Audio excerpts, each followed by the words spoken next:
The last time Harper Mitchell's hands shook this badly, she was watching her boxing gloves get cut off in the emergency room. Now they trembled for a different reason, not from pain, but from the effort of keeping them still while Tyler Bradford's Gatorade dripped down her face. She'd been at Desert Valley High for exactly 6 days. 6 days of trying to disappear, of eating lunch alone by the dead fountain nobody used anymore, of wrapping and unwrapping the old boxing tape in her pocket like some kind of rosary. The tape was yellowed now, edges fraying, 2 years old, from the fight that should have taken her to nationals. The night before, the car accident that took everything else. "Hey, New York!" Tyler's voice boomed across the courtyard, even without looking. Harper could picture him 6'3", of privileged muscle in a Letterman jacket, probably flanked by his usual pack. "You deaf or just too good to answer?"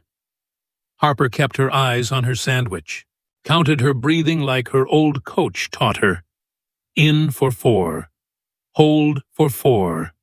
Out for 4. The trembling in her hands wasn't fear. It was something else. Something she'd spent 2 years learning to control. A shadow fell across her lunch tray. Then another. Then 4 more. "I'm talking to you." Tyler's hand slammed down on the table, making her apple jump. "When I talk, you look at me. That's how it works here." Harper finally raised her eyes. Tyler Bradford had the kind of face that would age into his father's, the district attorney, whose campaign posters were still plastered around town. Handsome in that aggressive way that made mothers trust him and made Harper's old boxing instincts scream danger. Behind him stood his crew, Mason Wells, the linebacker with dead eyes, Carlos Reeves, who filmed everything on his phone, and 3 others whose names she hadn't bothered learning. "There she is," Tyler smiled, but it didn't reach his eyes. "See, boys, she can hear just fine, just needs proper motivation." Harper said nothing. In boxing, sometimes the best defense was letting your opponent punch themselves out. But this wasn't boxing. This was high school, and she wasn't that girl anymore. The girl who'd knocked out the defending champion in the 2nd round. The girl whose father had called her from Afghanistan after watching the live stream. Pride thick in his voice. That was before. Before the accident, before the surgeries, before her spine became a roadmap of scars, and her dreams became things she wrapped in old tape and kept in her pocket. "You know what your problem is." Tyler pulled out the chair across from her, spun it around, and straddled it like he was holding court. "You don't understand the ecosystem here. See, Desert Valley High is like, what's that nature show where the lions eat the zebras? The apex predator theory," Harper said quietly. Tyler's eyes lit up. "Exactly. See, she's smart.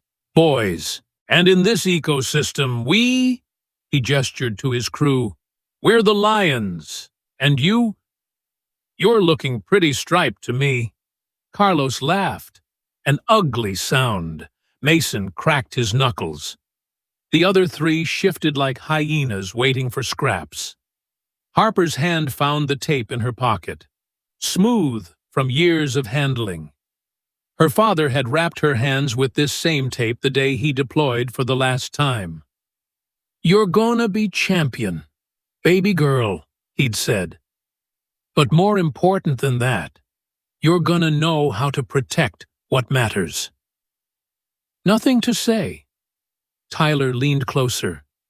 She could smell his cologne, something expensive that couldn't quite cover the sharp tang of pre-workout supplements. Or maybe something stronger. "Come on, New York. Give us something. A little fight."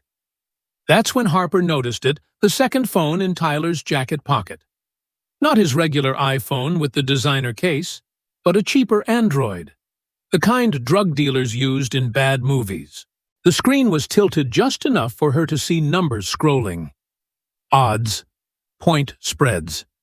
Her eidetic memory, the thing that helped her memorize opponents' patterns in the ring, captured it instantly. Cardinals -7. Stakes in the thousands. I said, Tyler's voice dropped, give us something. Okay, Harper said, setting down her sandwich. You want something? How about this? You run a gambling ring using insider information from your own team. You've got players throwing games, taking performance enhancers, probably provided by you. That second phone in your pocket, the one showing Cardinals -7. That's federal crime territory. Interstate gambling. Racketeering if you've got the whole team involved. Your daddy might own the local law. But federal prosecutors, that's a different weight class entirely. The courtyard went silent. Even the distant sound of football practice seemed to pause. Tyler's face went through several colors: white, red, then a dangerous purple. What did you just show? I did. Harper stood slowly, her movements controlled despite the spike of pain along her spine. You should be more careful with your phones. The first sign of violence was always in the shoulders. Harper's father had taught her that. All those years ago in their garage gym, Tyler's shoulders bunched, telegraphing his move a full second before his hand shot out. But he didn't swing. Instead, he grabbed her backpack from beside her chair. You know what? Tyler's smile was all teeth now. I think New York here needs a lesson in respect. What do you think? Boys, time to take out the trash. Harper watched, really watched, as they formed a circle around her. It was almost artistic, the way they moved, practiced. They'd done this before, many times. To how many others Carlos held up his phone, already recording. This is gonna be epic. Give it back, Harper said calmly. Or what?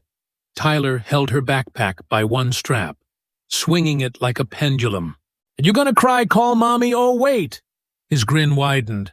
I heard about mommy, night shift nurse at the VA. Right making, what, 50 grand a year? Bet she could use that job. Be a shame if the hospital suddenly found budget cuts. The trembling in Harper's hands stopped. See, that's the thing about this town, Tyler continued, playing to his audience now. Everything's connected. My dad knows the hospital board, the school board, the police chief. Hell, he probably knows what you had for breakfast. So when I say jump, you say no. The word hung in the air like a challenge. Tyler's face darkened. Wrong answer. He turned and headed for the large dumpster near the cafeteria loading dock, his crew following like a pack. Harper followed too, each step measured. She could feel other students watching from windows, from doorways. Nobody would help. Nobody ever did. That was the ecosystem Tyler had built. See this? Tyler held her backpack over the dumpster's edge. Food waste, garbage, and worse things festered in the desert heat. This is where trash belongs, and anyone who doesn't know their place. Well, he opened his hands. The backpack fell. The sound it made hitting weeks of rotted cafeteria food was wet and final. Oops, Tyler said. Butterfingers. His crew erupted in laughter. Carlos kept filming, already adding filters for whatever social media post would humiliate her further. This was their game, their system. Break the new kids before they could find footing. Establish dominance. Maintain the hierarchy. Harper stared at the dumpster. In her backpack was everything that mattered: her father's last letter from Afghanistan, still in its envelope. The medical reports from her accident. needed for her mother's insurance claims, her pain medication, carefully rationed because they couldn't afford full refills, and at the very bottom, wrapped in plastic, her old hand wraps from the night she won the regional championship, the ones her dad had kissed for luck over video call from Kandahar. "Oh, is she gonna cry?" Mason mocked. "Look at her face." But Harper wasn't crying. She was calculating. Distance, angles, leverage points, old habits from analyzing fight footage. Tyler stood 2 feet from the dumpster's edge, weight on his back foot, celebrating his victory. His crew had formed a loose semicircle, but Carlos had lowered his phone to check the footage. Mason was already turning away, bored now that the main event was over. The others were followers, not fighters. They'd scatter at the first sign of real resistance. "Here's the thing about apex predators," Harper said, her voice carrying that strange calm that used to unnerve her opponents. "They only stay on top until something faster, smarter, or hungrier comes along." Tyler turned back, annoyed. "Did you say something? Trash girl." Harper walked toward the dumpster. No, she moved toward it. There was a difference. Walking was what civilians did. Moving was what fighters did. Economy of motion. Everything purposeful. Nothing wasted. "I said," she reached the dumpster's edge, "you should have done your homework." "About what?" "How pathetic you are. About why someone moves from New York to Arizona in the middle of senior year." Harper gripped the dumpster's edge, testing her spine's flexibility. 2 years of physical therapy had taught her exactly how far she could push before the nerve damage flared. About why a 17-year-old has medical bills that could buy a car. About why I eat lunch alone by a dead fountain instead of the cafeteria. She vaulted into the dumpster in one fluid motion. The smell hit like a physical blow: rotten milk, decomposed vegetables, things that had been festering in 100-degree heat. Her boots squelched through the muck as she searched for her backpack. Behind her, Tyler's crew was laughing again, phones out, already captioning their videos. "Look at her, dumpster diving like the trash she is. This is definitely going viral. Tyler, man, you're savage." Harper's hand found her backpack, soaked through with garbage juice. She pulled it free, checked inside. Everything was ruined except what mattered: the plastic-wrapped hand wraps. Safe in their cocoon. Her father's letter, in its waterproof envelope. The rest could be replaced. She climbed out of the dumpster. Movements still controlled despite the way her spine screamed protests.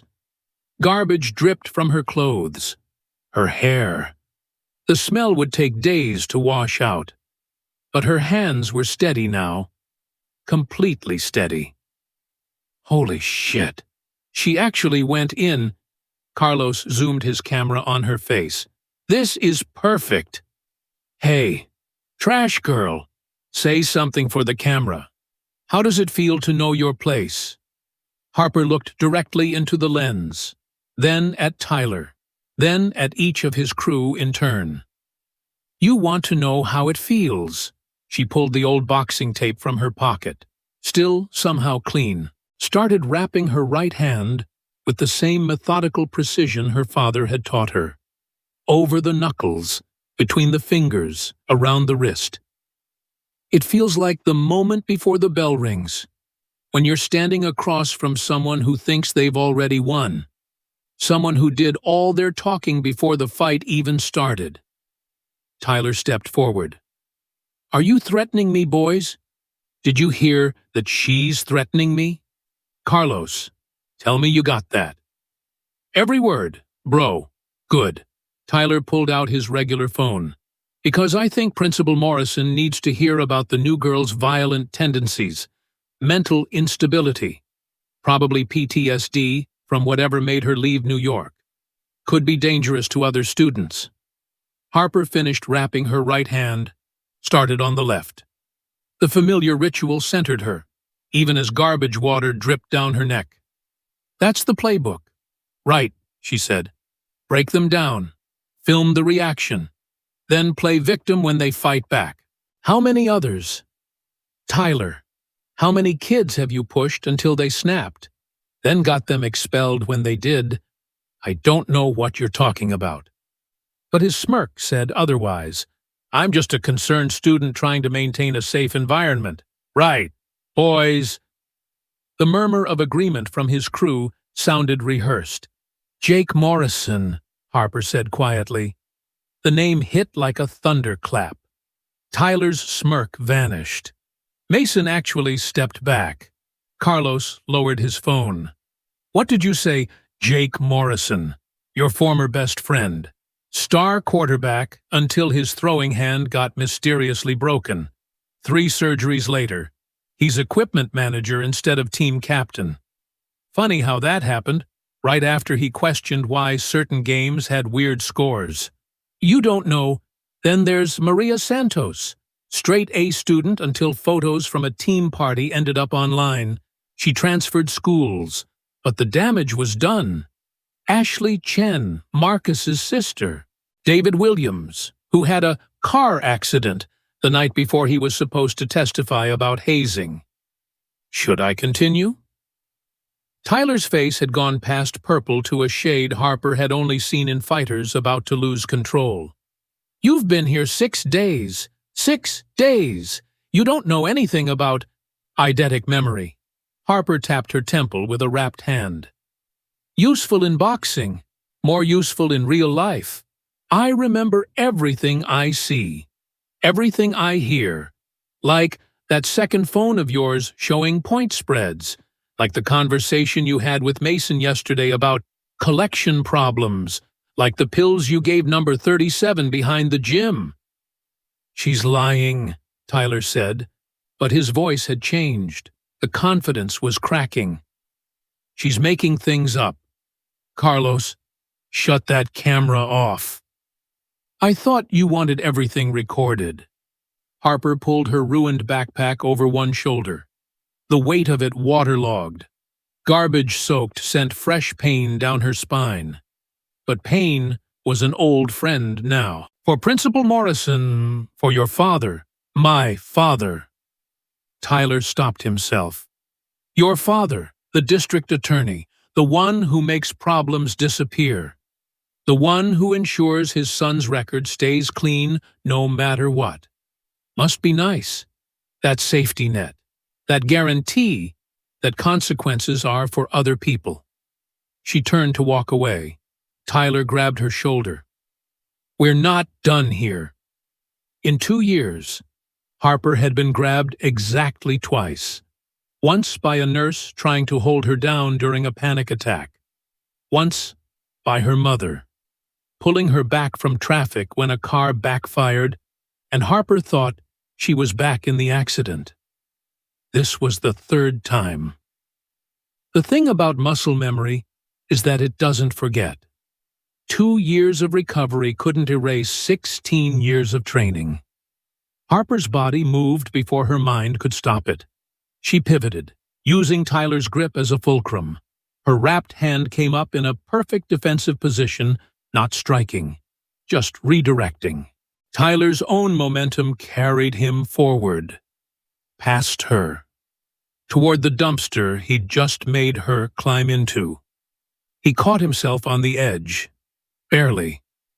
Don't, Harper said, her voice different now, deeper. The voice her opponents used to hear right before she ended fights. Touch me. Again. Tyler pushed himself back. Fury and something else, was it fear flashing across his face? Did you all see that she attacked me? That's assault battery. My father will... Your father will... What? A new voice cut through the tension. Everyone turned.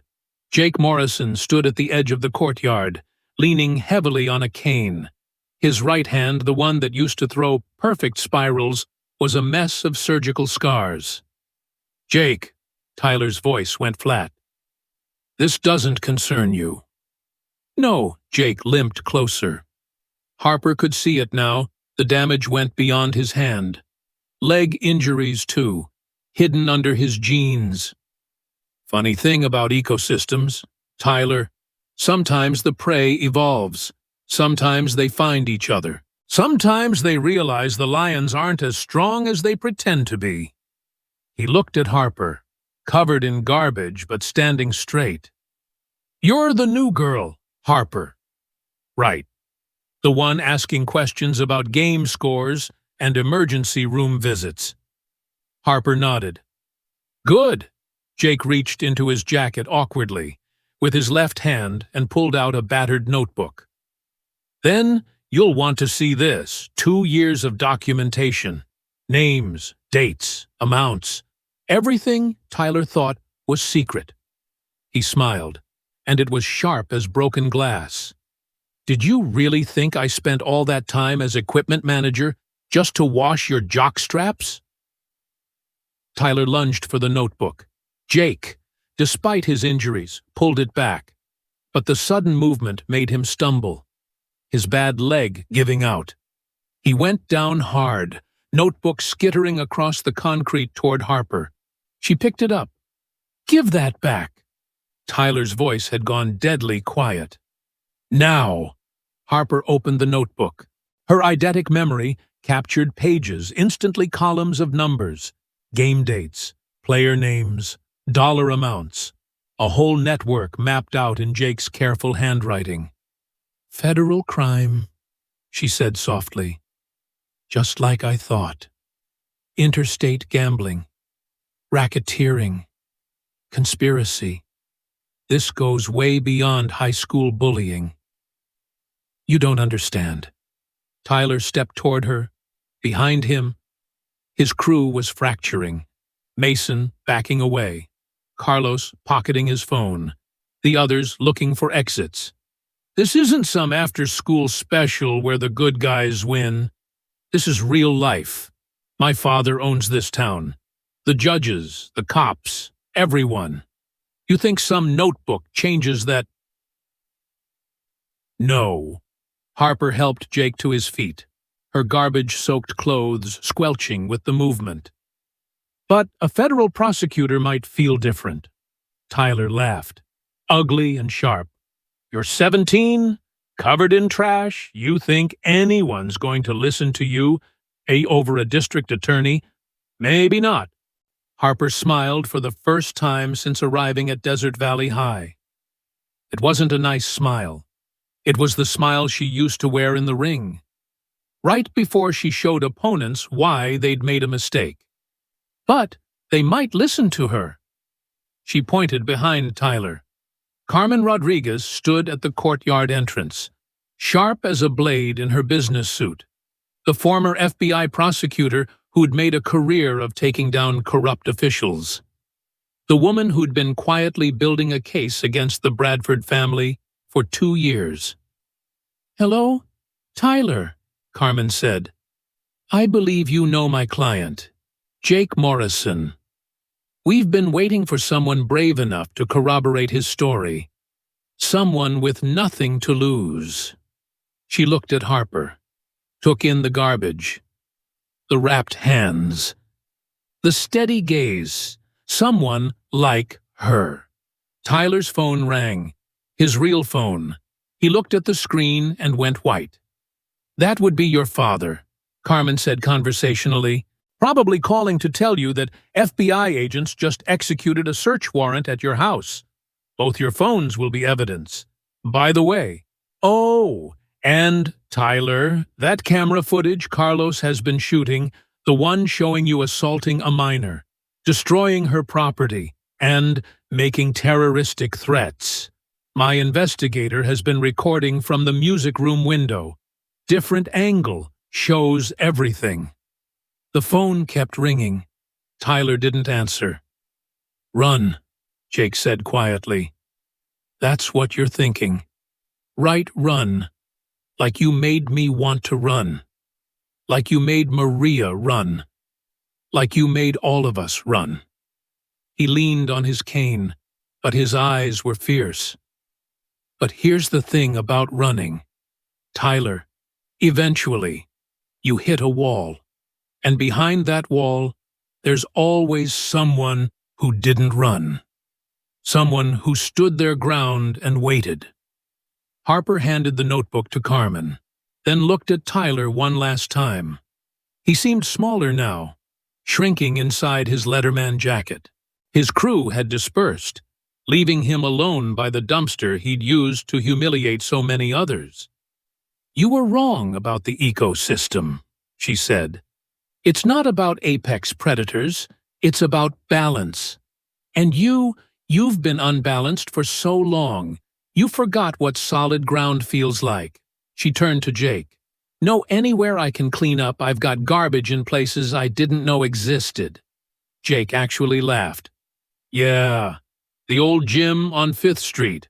Owner's a friend, has showers, fresh clothes.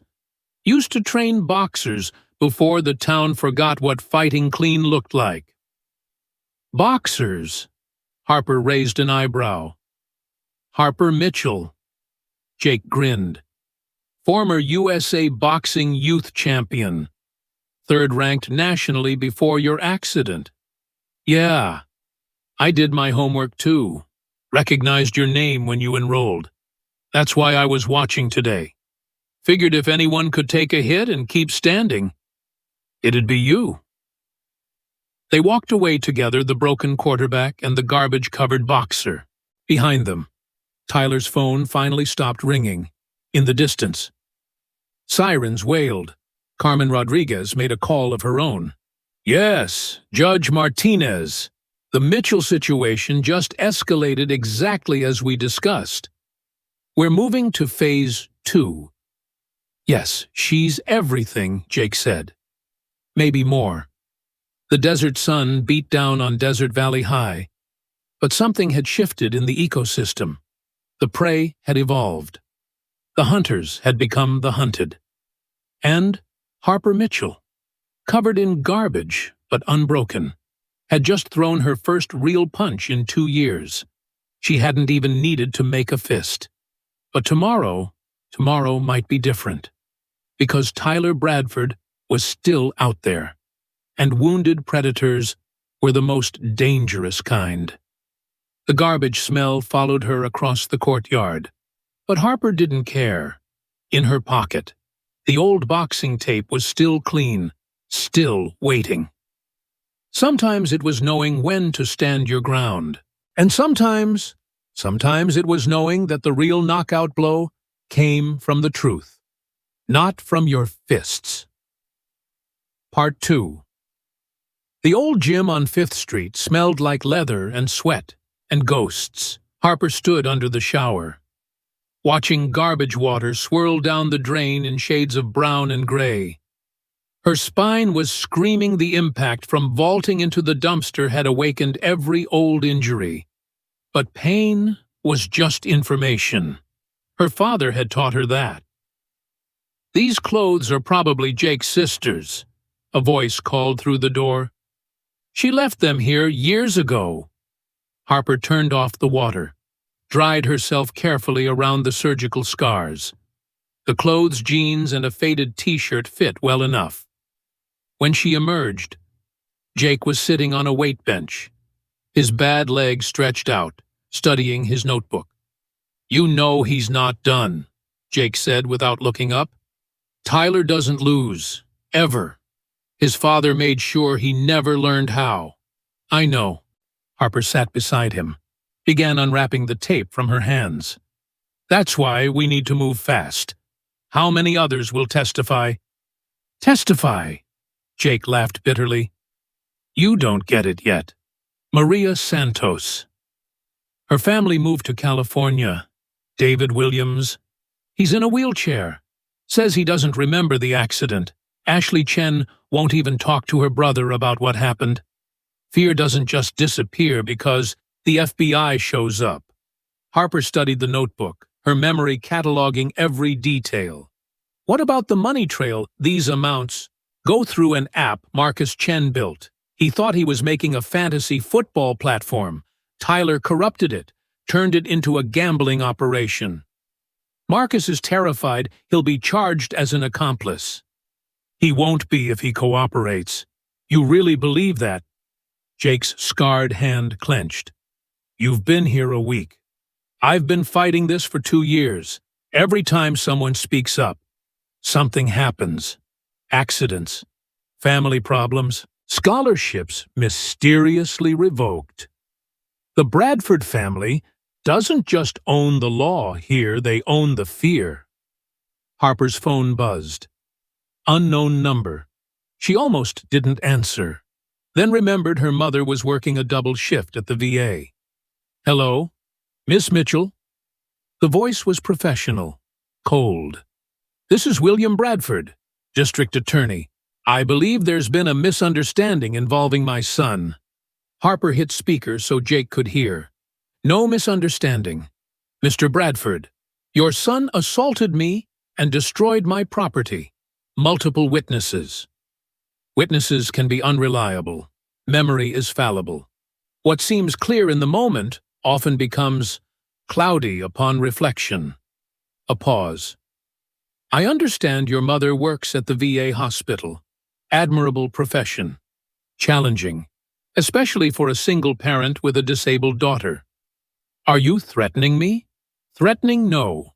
I'm offering perspective. Desert Valley is a small community. We support each other. Your mother could have a very comfortable life here. Better shifts, better pay, better care for your ongoing medical needs. Jake was shaking his head violently, mouthing, "Don't trust him." All I ask, Bradford continued, is that you reconsider any rash decisions. Carmen Rodriguez is a bitter woman with an agenda. Don't let her use you to fight her battles. And if I don't reconsider, then Desert Valley might not be the right fit for your family. These things happen.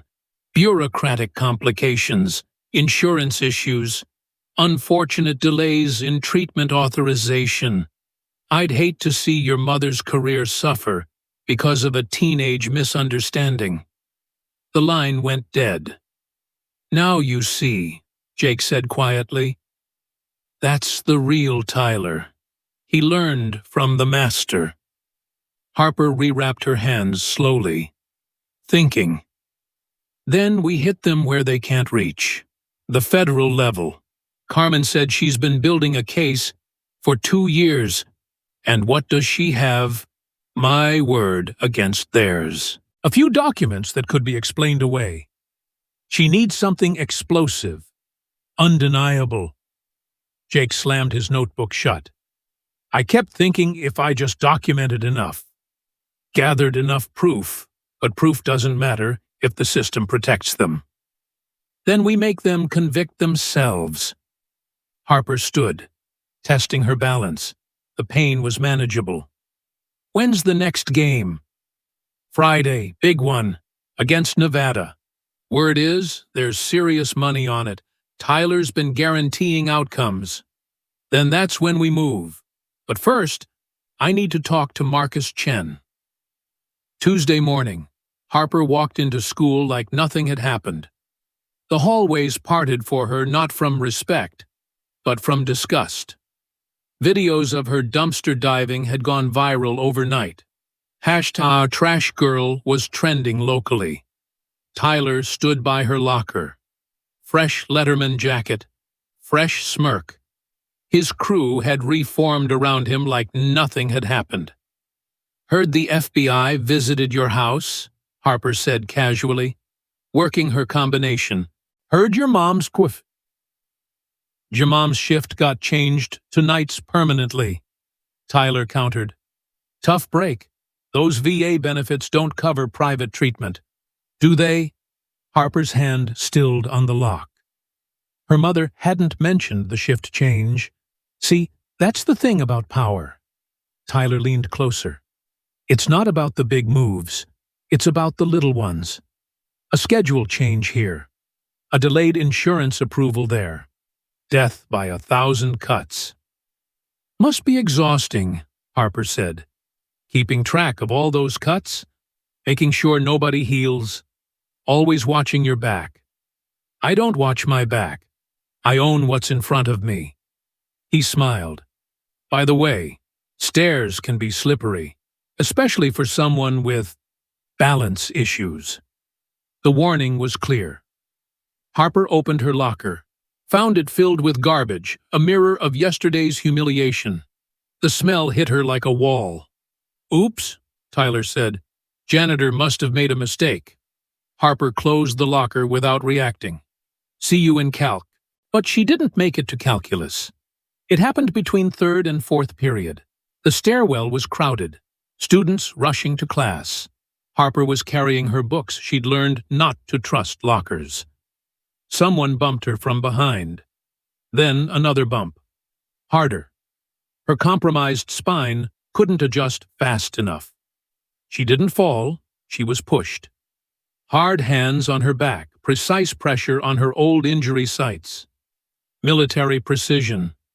Like someone had studied her medical records. The world tilted. Stairs rushed up. Harper had enough training to protect her head, but her back took the full impact.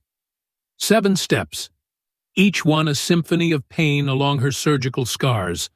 Students screamed, phones appeared. But Harper noticed something else Carlos wasn't filming. He was standing at the top of the stairs, face pale, actually looking concerned.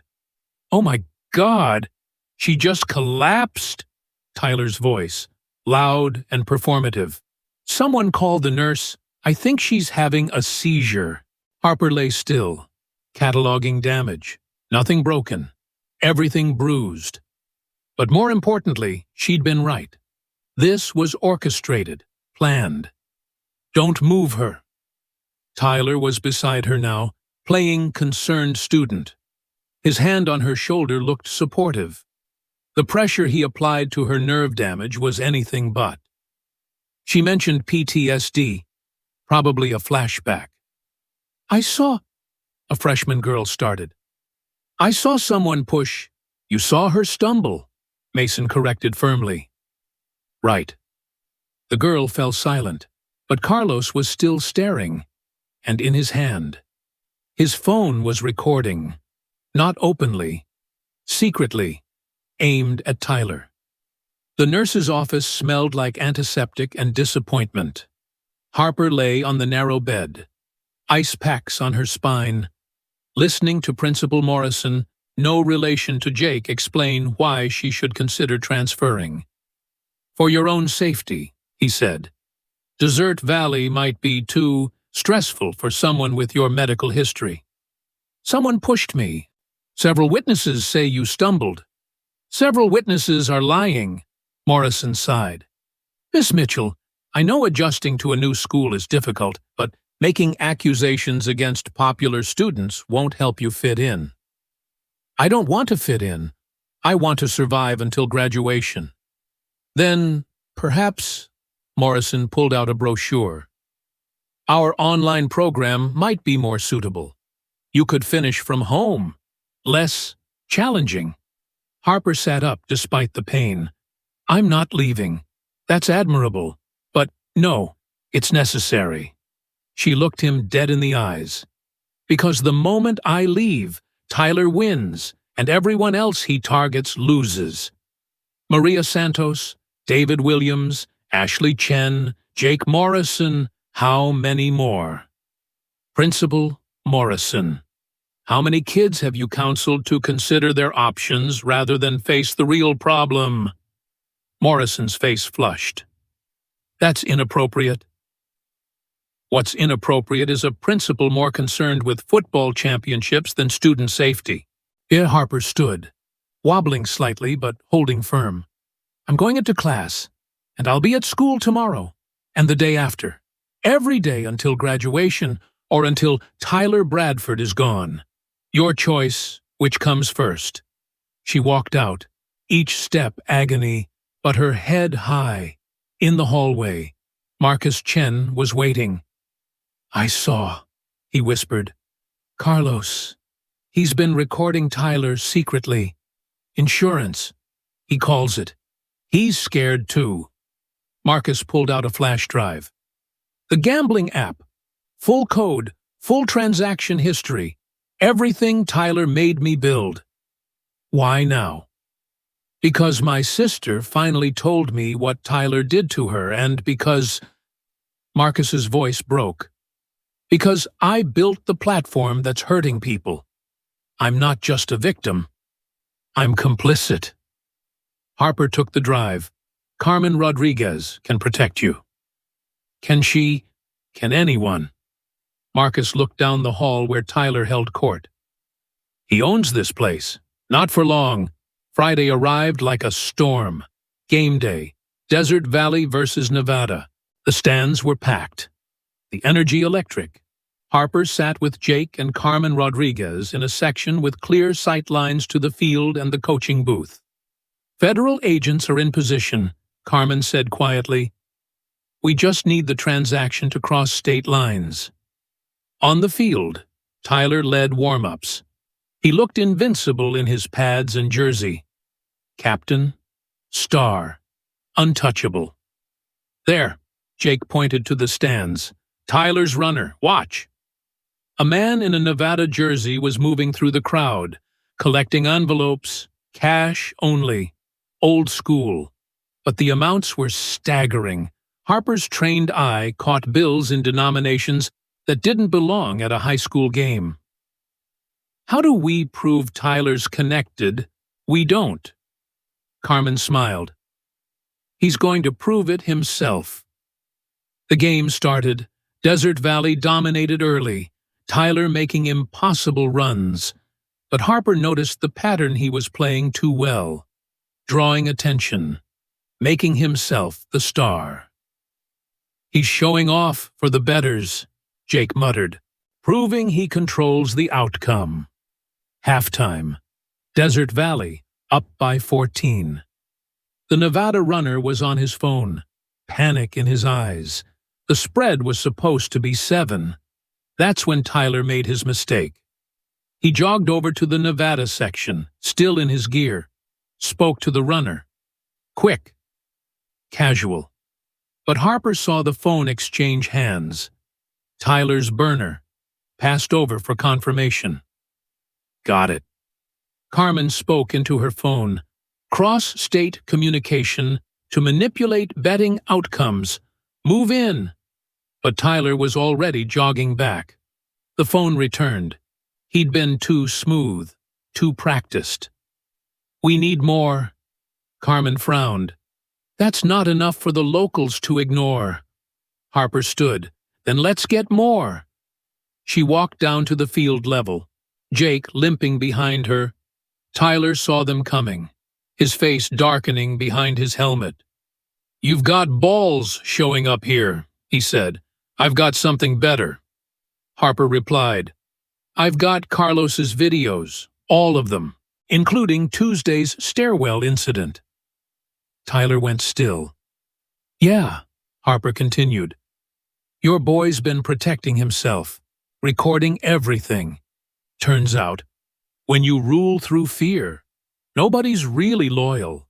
You're lying. Am I? Harper pulled out her phone, showed a screenshot Carlos had sent. Tyler pushing her. Clear as day. Federal agents are here, Tyler, right now, watching, waiting. So let's talk terms. Terms, Tyler laughed. You think you can negotiate with me? I think you're about to lose everything, Harper said calmly. Unless you want to make a deal. Tyler stepped closer. Around them, people were starting to notice the confrontation. Players drifting over, coaches looking concerned. What kind of deal? Confess. Full admission. The gambling, the steroids, the assault. Take responsibility. In exchange. I don't press charges for the stairwell. Carmen focuses on the gambling, not the violence. You get federal time, not state. Safer. Shorter. And if I refuse, Harper smiled. It wasn't a nice smile. Then I release everything. Carlos's videos, Marcus's code, Jake's documentation. Your father won't be able to spin a conspiracy that big. You'll take down half the town with you." Tyler's face cycled through emotions: rage, fear, calculation. Around them, the crowd sensed something happening. Phones appeared. "You think you've won?" Tyler's voice dropped. "You have no idea what you've started. This town will eat you alive." "Maybe," Harper agreed. "But it'll choke on you first." Tyler looked around, at his team, his coaches, his future, all balanced on a knife's edge. Then he did something nobody expected. He took off his helmet, walked to the 50-yard line, and spoke into the stadium microphone. "I've been running a gambling ring," his voice echoed across the field. "Fixing games, hurting people who wouldn't play along. I pushed Harper Mitchell down the stairs because she threatened to expose me. I've been supplying steroids to players. The rest was lost in the explosion of noise. Coaches running onto the field, parents screaming, federal agents moving in. Tyler didn't run. He stood at midfield as they cuffed him, looking directly at Harper. His final words, picked up by the stadium mic: "This isn't over. You broke the rules. In Desert Valley, we don't forget." By Monday, Desert Valley High had 3 federal monitors, a new principal, and a lawsuit that would reshape the town. Harper sat in the old gym, unwrapping her hands. Jake was there, along with Marcus, Carlos, and a dozen others, all survivors of Tyler's reign. "So what now?" Marcus asked. "Now we train," Harper said. "Not just boxing, constitutional law, self-defense, documenting abuse, building cases, making sure the next Tyler Bradford doesn't get 2 years to build an empire." "The town hates us," Carlos said quietly. "Half the businesses relied on football revenue. Parents are saying we destroyed tradition." "Good," Harper replied. "Traditions that protect predators should be destroyed." "My dad used to say the hardest fights aren't in the ring. They're in here." She tapped her chest. "Fighting to stay human when the world wants to make you a monster. Fighting to speak truth when lies are safer. Fighting to stand when everyone wants you to kneel." "Did we win?" Jake asked. Harper thought about Tyler in federal custody, about D.A. Bradford under investigation, about the systems slowly, painfully changing. "We survived," she said. "Sometimes that's the first victory. The rest we're still fighting for." Outside, Desert Valley baked under the Arizona sun, but in the old gym, something new was growing, not revenge, not just justice, hope, and that was worth more than any knockout.